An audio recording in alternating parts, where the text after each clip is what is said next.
Dear participants, we met here to discuss very actual and important topic of misinformation, especially misinformation in social media.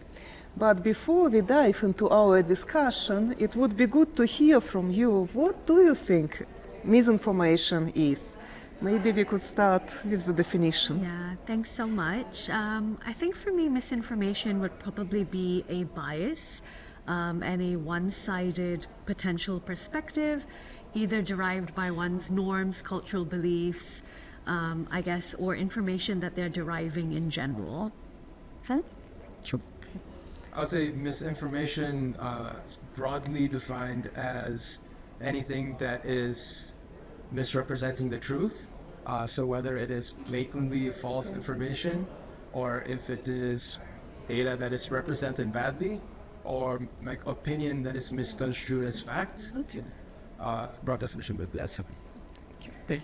That's an interesting one because misinformation's definition implies that it's sort of a binary classification, but I think it's more of a spectrum where you have misinformation that is, factually incorrect information, of course, but the stuff in the middle would also include things that can either be classified as true or false, and then there's what Matthew said as well around it being sort of a, I suppose the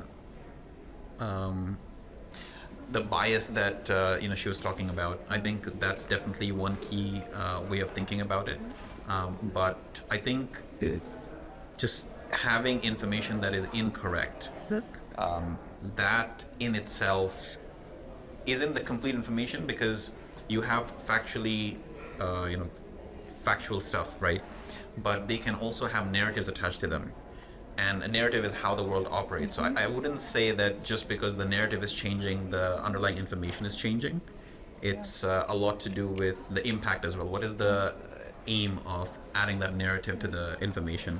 So I think there's a lot of different, key factors that go into evaluating whether something is information or misinformation, I would say. Thank you very much. This was a very comprehensive and very interesting definition. And as you mentioned the word impact, what do you think is the impact of misinformation? Do you have some examples, or could you maybe think about something, how misinformation was impacting the life? Maybe we could. Sure.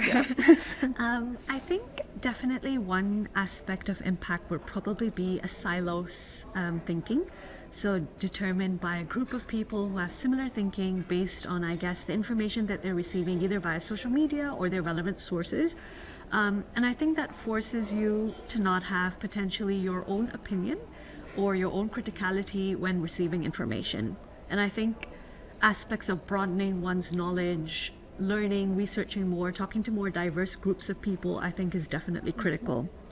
I think there are obviously more adverse effects, such as potential conflicts, wars that could potentially take place as well, which could damage livelihoods as well as health and well-being, which we discussed during our session. And I think one other example that we discussed was related to potentially on social media, if you're posting content and one would receive that content which is factually incorrect or deriving certain claims, you potentially could get lawsuits or aspects of it removed from social media, right? So I think these are some tangible examples that I wanted to share. Thank you very much. I think I can share a story from my childhood. I lived in China in 2008 during the Great Sichuan earthquake, and thankfully a lot of people in my city were safe, but everybody had left their homes. And when everybody was coming back, there was a fake rumor that went around that said that the dams had broken because of the earthquake, and therefore there would be no water coming to the city. And so people were panicking and buy water, and my family went to get buckets to, pour water into them and get iodine pills. And it turned out the water was still flowing. What had happened was that everybody had gone home to shower, and so there was a shortage of water. So nobody suffered in that extent, but I think it has very adverse effects for disaster relief, as we have discussed earlier today. I also think one of the major impacts that misinformation has is that it distracts populations. When people start to discuss things that aren't necessarily true, but they fit someone's political agenda, it can start to get people and even officials to dedicate time and resources to debating on things that are actually not important to a society. And therefore, when it's, when they have to be decisive, they end up just being immobile and talking about things that don't actually affect their country. Impact of misinformation is definitely a function of the desperation of the audience that is receiving that information. Because oftentimes you will see pretty, unimpactful pieces of information on the internet that won't have a significant impact on your life. Something like, take multivitamins every day. Is there conclusive evidence that that's something that would help you in the long run? I'm just giving an example. I don't know. But believing it or not believing it doesn't have a big impact. But if we change the narrative associated with it to, taking multivitamins every day or eating an egg every day is gonna prevent cancer, or it's gonna be a cure to cancer, then it becomes a big problem. So I think we need to definitely empower the people around us so that they don't get to a situation where they're desperate to look for solutions to problems that they're facing. And it's really solving this fundamental problem that's gonna allow them to sort of think with a clear head and start questioning the misinformation flowing in their direction. Yeah, okay, so you mentioned that misinformation could have a very adverse impact on different areas of our life. Do you think should we do something with this? And if so, what would be the recommendations? Do we need some kind of measures? Yeah, thanks so much. I think I'm going to touch upon 4 different types of potential measures that we could take, and some would touch obviously the social media platforms, some being the policymakers as well, and some as consumers. So I think the first thing is that it boils back down to education, right? I think when we're speaking about how we're actually accessing information, how we're sourcing the relevant aspects of truth, as well as how do we detect misinformation, I think we definitely need it to be embedded into our school curriculums. We're speaking about a proper media and digital literacy program, how we're fact-checking, what are the sources to fact-check, and I think such aspects definitely helps us amongst each other make sure that we're on the right path, because right now we don't even know how to do basic fact-checking. Yeah. We can't even detect a basic video that has potentially been skewed or taken off online. I think the second component would be related to social media. So how is our algorithm currently being derived when we're scrolling through social media for aspects of information, right? And I think this one's quite a challenge because there's limited transparency being shared from these social media platforms. And I think once you immediately click a certain video, you will keep receiving such information and such videos. And I think there definitely needs to be an option for consumers to stop seeing such videos. So I think that's definitely one component. And I think the other aspect would probably be for youth to also get involved in more policies, right? I think we spoke about some examples when we spoke about the UAE that's potentially launched their youth circles, and then we have Singapore that has launched the youth panels as well.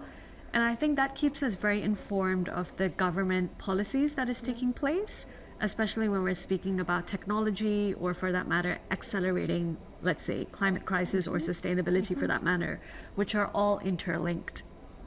And I think last but not least would be for social media, once again, social media platforms to actually give the opportunity for us to be able to detect before posting the kind of guidelines that we should abide by. So whether or not, firstly, we're in line with the content being purely ours, or is it that we're receiving content from someone else and who the sources are? And some sort of a consent that actually gives, some sort of, sorry, I'll just repeat the last part. Some sort of consent that will give the opportunity for us to be aware that this information has been received from other sources, right? And I think without such consent, it's going to be pretty challenging for us to also abide by such misinformation laws as well when we're putting our content out there. So look, I think that misinformation is actually not a new problem. Misinformation is often seen now as a digital problem that needs digital solutions, but I think it's a human problem that needs human solutions. So I think we have to solve the root cause of why misinformation spreads, and that's because people do not have the willpower to go and verify whether something is true or not. So I think that we should go to schools. We should teach children, start from square one, get them to learn how to navigate the internet, how to find the sources behind the information that they're seeing online, and at least know what pathways they can use to get to the source, to validate that the source is, trustworthy. If it's not trustworthy, then what should they do? Should they go to another source? How many sources do they need before they can form an opinion on something? Because without those skills, I think people don't have the willpower to go and really find out for themselves online whether something is true or not. And so I think there's probably a question of, what do we define as misinformation in schools? I think that's up for the schools to decide, but there needs to be a serious effort from schools, because what's the point of having a whiz kid in science if they believe in conspiracy theories, in healthcare, for example? So this is a serious problem that I think governments need to look at least from the ground up. I think the question to consider is, why does misinformation spread so quickly and become a way larger problem than it should?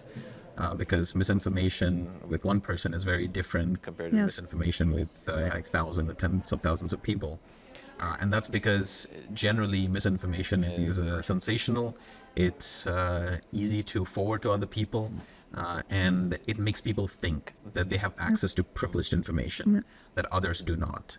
And this sense of access to information that most people don't have access to is what really ends up embedding itself into certain communities. And that's why, while there is a need for fundamental solutions, specifically around education and critically thinking about any kind of information that passes through you, the more immediate solution, or the solution in the interim, would be to implement some sort of an AI that can look at information that is being shared and provide context and more information about the misinformation to the person who is doing the sharing, letting them know that, look, this is the context behind the misinformation. Either it's completely untrue, or there is no evidence suggesting that this is true. You still want to go ahead and share it with all your millions of followers. That's going to be one way. The other would be to just outright use AI to ban people from sharing this information. But then that also, it's sort of a double-edged sword where people will think, oh, you're stopping the sharing of information because the government doesn't want the public to know, right? There's always a give and take there. And there's other issues introduced with the introduction of AI as a solution, because then now AI is looking at all the stuff that you're trying to share. So there might be some challenges and dissent there. But I think that's something that we need to definitely talk about and consider, especially for the sake of ensuring that we don't go into this rabbit hole of false information. Yeah, so misinformation is really like a virus. So hopefully we could stop or slow down the spread of this virus. And thank you very much for these very comprehensive recommendations, which are on awareness raising, on literacy, on tools, on the behavioral patterns.